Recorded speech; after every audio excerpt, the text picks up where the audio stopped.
This is part 2 of a 2-part video. If you haven't seen part 1, you should probably go do that. Link will be in the description below. For those of you who have seen part 1 and are anxiously awaiting part 2, here it is. Enjoy. Emmy's on her way from the grocery store when suddenly she starts having fantasies about Sonic, because she's in love. Anyway, she starts talking to herself about the good old days, when suddenly she witnesses Eggman's egg ship flying over Station Square. And also Bird. Oh, and a creepy stalker robot that wants her ass. So quite obviously, in this campaign, you take control of annoying Amy Rose. Hey, stop bad-mouthing her. It's not nice. Why? Are you in love with her? What? No! Sonic and Amy sitting in a tree. F-U-C-K-I-N-G. Dude, you're sick. Why, thank you. I'm glad somebody noticed. Anyway, Amy's stages basically consist of you running from a robot, and if he catches you, you lose a life. Your goal is to reach the balloon at the end of the stage, and that's pretty much it. I'd say her stages are at the very least tolerable. I've noticed that her campaign, along with Biggs, is considered to be one of the most hated.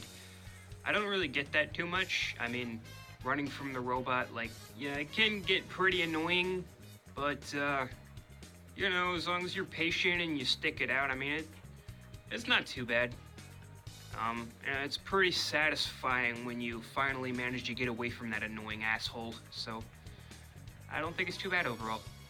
But eventually, all of her efforts to get away from the annoying fuckwad fall through as she eventually gets kidnapped.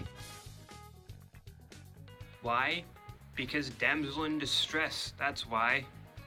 That's not cliche at all. Sorry, Sonic. It looks like your creepy pink stalker is in another Eggman base. Anyway, eventually a robot by the name of Gamma walks up to her cell and insists that she hand over the bird that has been accompanying her throughout her journey. Naturally, she refuses and actually even ends up asking Gamma for help. Seriously? You're gonna ask one of Eggman's robots for help? What's that gonna do for you? Well, interestingly enough, her words do eventually get through to the robot, as this one apparently has a conscience. So with that said, Gamma actually does let her out of her cell, allowing her to continue her journey. Oh. Well, that's a design flaw. I'm not sure how a robot can even be built with a conscience, let alone accidentally, but, either way, I guess Eggman fucked up. So eventually the annoying stalker robot comes back, and Amy beats the ever-living snot out of him. Well, why in the unholy name of ass didn't she just do that in the first place? Would have saved everybody a lot of trouble, but I digress. The little bird reunites with its family, everybody lives happily ever after, and that's how Amy's campaign ends. Now on to Gamma's campaign, and this is probably one of the more interesting ones. Eggman has just finished building his newest robot, E102 Gamma. He sends Gamma out into the field to test his abilities. This campaign pretty much pulls no punches and just puts you right into the action. Gamma's stages mostly involve shooting things. Yes, shooting things, and there's usually a particular goal in mind, such as destroying all the targets within the time limit. I don't mind these stages too much. I think they're good for what they are. Kind of out of place in a Sonic game, but whatever. And I mean, I'm not too fond of time limits either, but I think it's fairly forgiving in that regard, and I think there's even ways to increase the times, so yeah, definitely not bad. Pretty good, actually. Anyway, Eggman sends Gamma and the other E-Series robots out to search for a frog.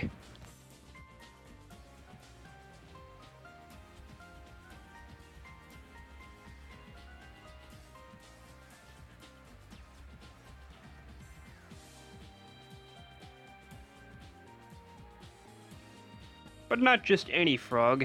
Apparently this particular frog swallowed a Chaos Emerald, as well as Chaos's tail. I got nothing, dude. Anyway, whichever robot finds this frog will have the honor of doing Eggman's bidding.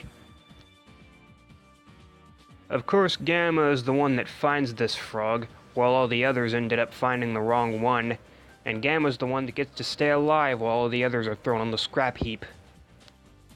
Well, that's harsh. But hey, that's Eggman for you. At least in the adventure games. Gamma is then sent to get the bird from Amy Rose, who had just been kidnapped. But on his way to her room, he ends up stumbling into the wrong one and sees something that he shouldn't have. Gamma witnesses one of his robot companions being torn apart and put back together, and even he realizes something is amiss. This is where you start to notice Gamma's a little different than the other robots. But he walks out of the room, brushes it off, and goes off to find Amy Rose. And of course, I'm not gonna bother talking about what happens when he reaches Amy's cell, because you already know. However, even after Amy's words get to him, he still continues to serve Eggman for a while, not knowing what else to do. But eventually he thinks about all the things he's seen and successfully overwrites his own programming, now deeming Eggman as the enemy. Huh. Neat. Gamma then sets out to rescue his robot comrades. And how does he do that, you may ask? By killing them. I guess killing them and releasing them from their servitude is his way of rescuing his robot comrades. Makes sense, in a way. After Gamma's successful in doing that, he self-destructs, releasing the bird that was trapped inside of him. Unfortunate. But it was a noble sacrifice. Anyway, yeah, that's Gamma's campaign. I actually really like it. It can actually get pretty emotional at times. But, unfortunately, that's about as deep as Sonic Adventure's story gets. Now on to Big's campaign. Yay. Big's campaign starts off in a swamp, where he's having fun with his friend Froggy. A frog.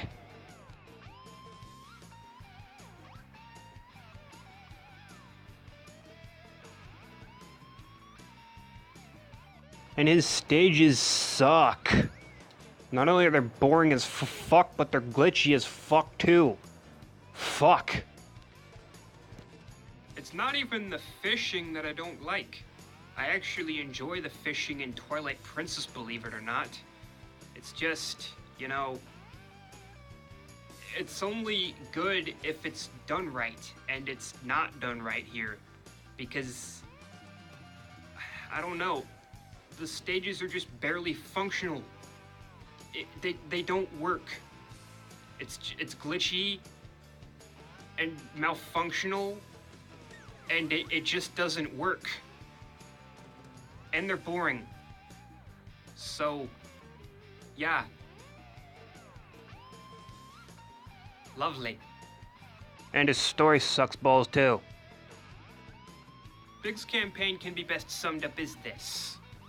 Go look for Froggy, go fishing, find Froggy, Froggy gets away, go look for Froggy, go fishing, find Froggy, Froggy gets away. Rinse and fucking repeat. That's Big's story. And of course the final boss is just Big fishing Froggy out of chaos. The end. That's all there is to it. On the bright side, it's the shortest campaign, as there's only 4 stages. That doesn't change the fact that they're some of the worst 4 stages you'll ever play in any game, period. I might be slightly exaggerating, but not by much. Oh, and Big steals Tails' airplane and crashes it. Like the dumbass he is. Way to go, you big fat purple waste of space. But you know, all jokes aside, I don't really hate Big as a character. Maybe it's because I was introduced to him via Sonic Heroes, where he doesn't completely suck ass, but I'm actually kind of okay with him. For one, he was actually kind of fun to play as in that game, and I don't know, he wasn't completely insufferable. Another interesting thing to note is that Big the Cat is actually voiced by John St. John, who also voiced Duke Nukem. So you're telling me this guy went from voicing this badass who says things like, "It's time to kick ass and chew bubblegum, and I'm all out of gum," to a big retarded purple cat that's like, "Froggy, where are you? We were supposed to go fishing." Wait, what if those two characters switched voices and personalities? I wonder what that would be like. "Get back here, you little froggy piece of shit. We were supposed to go fishing today. Where you going? Get back here." "It's time to kick ass and chew bubblegum, and I'm all out of gum." Oh my god. Ugh. I cannot take myself seriously saying things like that in that stupid fucking voice. Anyway, it's time to get back on track. Now on to the final campaign unlocked after beating all the others. Supersonic. Eggman is in the woods complaining about yet another humiliating defeat by Sonic when suddenly he comes across Chaos. Meanwhile, Angel Island once again falls from the sky, and Knuckles thinks it might have something to do with the Chaos Emeralds he brought back with him. Next thing you know, Knuckles sees Eggman lying on the ground. It seems he's taken a beating from Chaos, who's gone AWOL. We then see Sonic hanging out near a tree in Mystic Ruins, when suddenly Tails comes to warn him about Angel Island falling down again. When Sonic gets to Angel Island, he sees both Knuckles and Eggman laying on the ground, and Knuckles warns him that Chaos has stolen the Chaos Emeralds. Sonic then has yet another vision about Tikal. Sonic and Tails then set off to find Tails' airplane. Sonic and Tails then reach Tails' airplane and attempt to get the Chaos Emerald inside, but Chaos emerges and steals it right from under them. We then watch as Station Square falls victim to a devastating flood, and Chaos' final form emerges. Sonic and friends reach Station Square, only to find that the city is now flooded, and Chaos is standing amongst the, well, chaos. No pun intended. Chaos drains the power of the Chaos Emeralds, leaving Sonic and friends with no hope. But through the power of friendship or some garbage, the Chaos Emeralds regain their power, and Sonic assumes the form of totally not Super Saiyan. Oh no! We then get to have one last epic battle with Chaos as Super Sonic with some fucking kick-ass music in the background. Sonic then defeats Chaos, and we come to find out that Chaos wasn't such a bad guy after all, and that he's actually the leader of the Chow. He was just really pissed off because of reasons, I guess. So everybody lives happily ever after, and the end and shit. All's well that ends well, right? Well, if you mean besides the devastating flood that may or may not have killed hundreds if not thousands of people, then yes, I'd say so. But anyway, yeah, that's the plot. Shakespeare would be proud. No, but in all seriousness, this story, it's alright. You know, it's not too bad. It's definitely nothing to write home about, but, you know, story in games doesn't necessarily matter. The gameplay is what really counts, and if you ask me, the gameplay is top-notch. To an extent. Sonic stages, at the very least, feel right at home, as they're the perfect balance between speed and platforming. I also like that Sonic's spin dash is instantaneous in this game. It's probably the best spin dash a Sonic game has ever had, and it's a shame it's never been the same since. If I had to rate the campaigns from best to worst, it would be Sonic, Tails, Knuckles, Gamma, Amy, and Big. Sonic's campaign being top-notch overall. Tails' campaign being great. Knuckles' campaign being just good. Gamma's campaign being pretty good. Amy's campaign being tolerable. And Big's campaign being a fat load of shit. And as a bonus, the last story is, well, pretty amazing actually. It's pretty short and there's not much going on in it, but it has the best boss fight in the entire game, so definitely credit where credit is due. Yeah, minor shortcomings aside, there's a lot of really cool things about this game, and I actually like it a lot. The only thing that kind of bothers me is that the light dash has to be charged, whereas in all the future games it's instantaneous, but that's a story for another day. The other thing in this game that I like is that there's a hub world you get to fuck around in. It actually makes the game feel like, well, an adventure, which is the name of the game after all. There's also various upgrades that can be found in the hub world, such as the aforementioned light dash, and even an item that reduces the wind-up time on the light dash. Some are required to beat the game, others just make the game easier.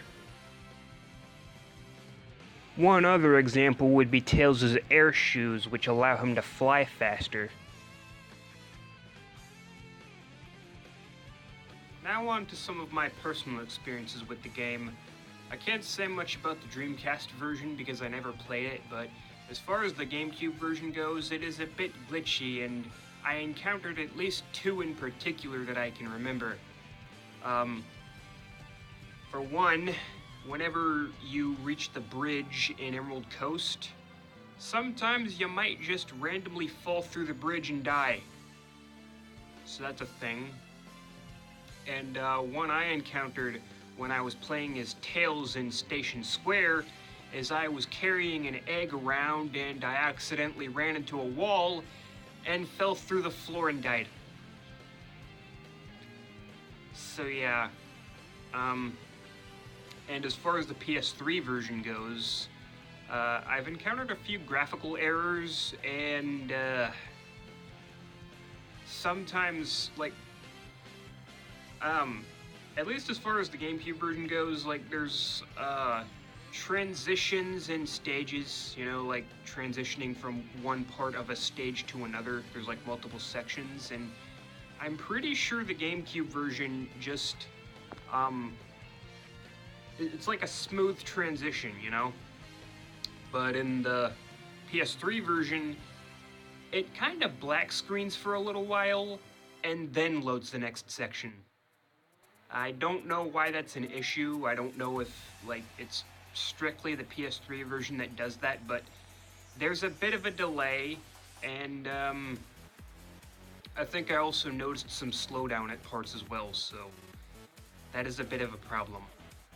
But other than that, no matter which version of the game I play, I find it pretty enjoyable. But, you know, that's kind of why I said that it gets worse every time I play it, because you know, every time I play it, I find more and more problems with it, but it doesn't affect my enjoyment too much, because stuff like that doesn't bother me as much as it does to other people. But it's just something to keep in mind. Now on to the music. And hot damn and a half does this game's music kick fucking ass.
God damn, dude, rock the fuck on. Definitely gotta give props to Crush 40. God, I miss them. Seems like nowadays Sonic games and Sonic music are more worried about being hilariously edgy. Being a role model is overrated. I'd much rather be hilariously edgy. See? Sonic even admits it. Of course, you can't talk about this game's music without talking about the reused and recycled tracks from previous games.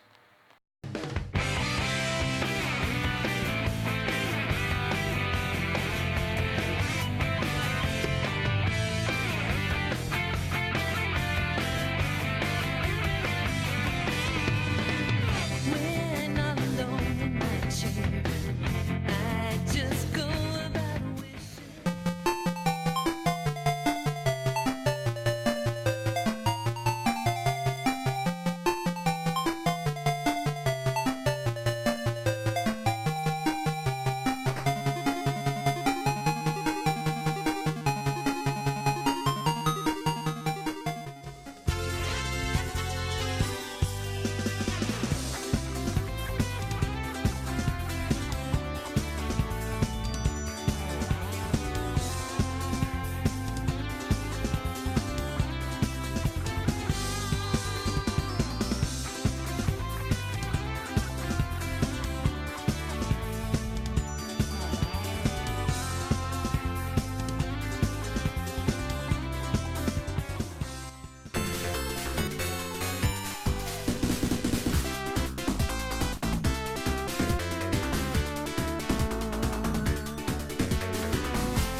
Anyway, the music in this game is top-notch. It ranges from hard rock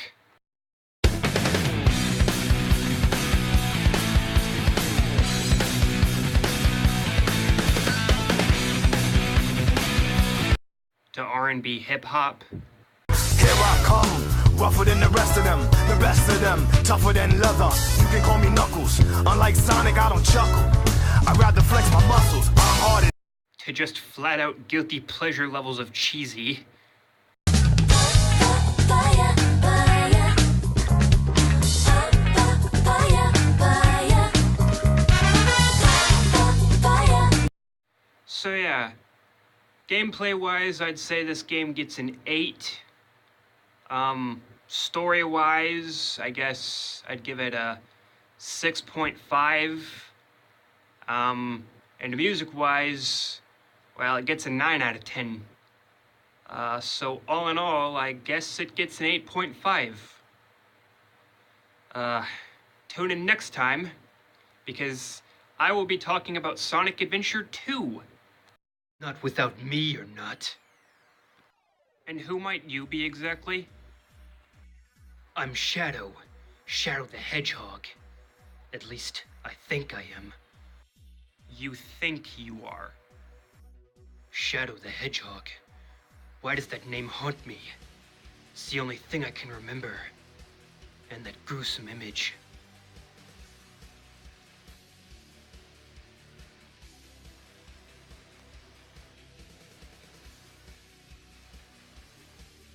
What are you doing?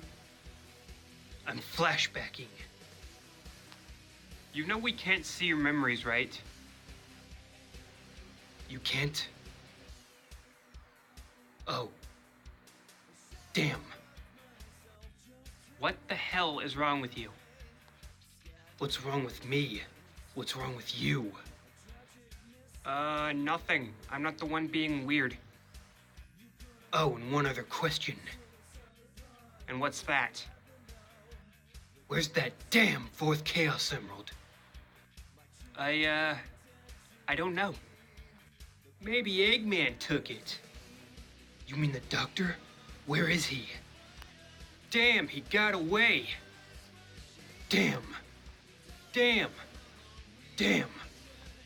Okay, why don't the two of you damn bastards shut the damn hell up, goddammit? Damn.